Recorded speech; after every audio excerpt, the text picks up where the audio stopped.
Hello అండి అందరికీ. వేడి వేడి అన్నంలో ఇలాంటి ఒక మజ్జిగ చారు రెసిపీ ఉంటే చాలండి. చాలా తృప్తిగా అయితే భోంచేయొచ్చు. ఇది ప్రిపేర్ చేసుకోవడానికి కూడా మనం ఎక్కువ టైం అయితే తీసుకోదండి. చాలా క్విక్‌గా అంటే క్విక్‌గా చేసేసుకోవచ్చు. ఫస్ట్ ఒక బౌల్‌లో పెరుగు తీసేసుకొని, కొంచెం సాల్ట్ యాడ్ చేసుకొని, వాటర్ కూడా యాడ్ చేసుకొని, ఎటువంటి ఉండలు లేకుండా మిక్స్ చేసేసుకొని పక్కన పెట్టేసుకోండి. నెక్స్ట్ ఒక మిక్సీ జార్‌లో కారానికి తగ్గట్టుగా మిర్చి, అలాగే అల్లం వేసేసుకొని, దీన్ని కూడా మిక్సీ పట్టేసుకొని, మనం ఆల్రెడీ ప్రిపేర్ చేసుకున్న మజ్జిగలో వేసేసుకొని, అంతా ఒక్కసారి అయితే మిక్స్ చేసేసుకోండి. ఇప్పుడు మీకు కొంచెం చిక్కగా అనిపిస్తే ఇంకొంచెం వాటర్ అయితే యాడ్ చేసేసుకోండి. నాకు కొంచెం చిక్కగా అనిపించిందండి. అందుకని చెప్పి నేను కొంచెం వాటర్ అయితే యాడ్ చేసుకొని మళ్ళీ ఒక్కసారి అంతా మిక్స్ చేసేసుకొని దీనైతే పక్కన పెట్టేసాను. నెక్స్ట్ చారు ప్రిపేర్ చేయడం కోసం స్టవ్ ఆన్ చేసుకొని కడాయి పెట్టేసుకొని కొంచెం ఆయిల్ యాడ్ చేసి అందులోనే కొంచెం జీలకర్ర, ఆవాలు, పచ్చెనపప్పు, అలాగే సన్నగా తరిగి పెట్టుకున్నటువంటి వెల్లుల్లి, ఎండుమిర్చి, కరివేపాకు కూడా యాడ్ చేసేసాను. నెక్స్ట్ ఇందులో సన్నగా తరిగి పెట్టుకున్న ఆనియన్స్ కూడా వేసుకోవాలి. ఇందులో ఆనియన్స్ అంటే మనకు కొంచెం ఎక్కువగానే పడతాయండి. అంతా ఒక్కసారి అయితే మిక్స్ చేసేసుకున్న తర్వాత ఇందులో కొంచెం పసుపు కూడా యాడ్ చేసేసుకోండి. పసుపు కూడా యాడ్ చేసి కొంచెం ఒక్కసారి 2 మినిట్స్ అయితే కుక్ చేసేసుకోవాలి.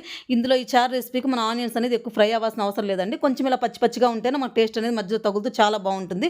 ఇప్పుడు మనం స్టవ్ ఆఫ్ చేసేసుకొని మనం ఆల్రెడీ ప్రిపేర్ చేసుకున్న మజ్జిగను వేసేసుకొని ఫైనల్‌గా సన్నగా తరిగినటువంటి కొత్తిమీరని ఇలా గార్నిష్ చేసేసుకుంటే మనకు ఎంతో టేస్టీగా, హెల్తీగా ఉంటుంది మజ్జిగ చారు అనేది రెడీ అయిపోతుంది. మీలో ఎంతమందికి ఈ రెసిపీ ఇష్టం అనేది తప్పకుండా కామెంట్ అయితే చేయండి. అలాగే వీడియో నచ్చితే ప్లీజ్ ఒక లైక్ అండ్ సబ్స్క్రైబ్.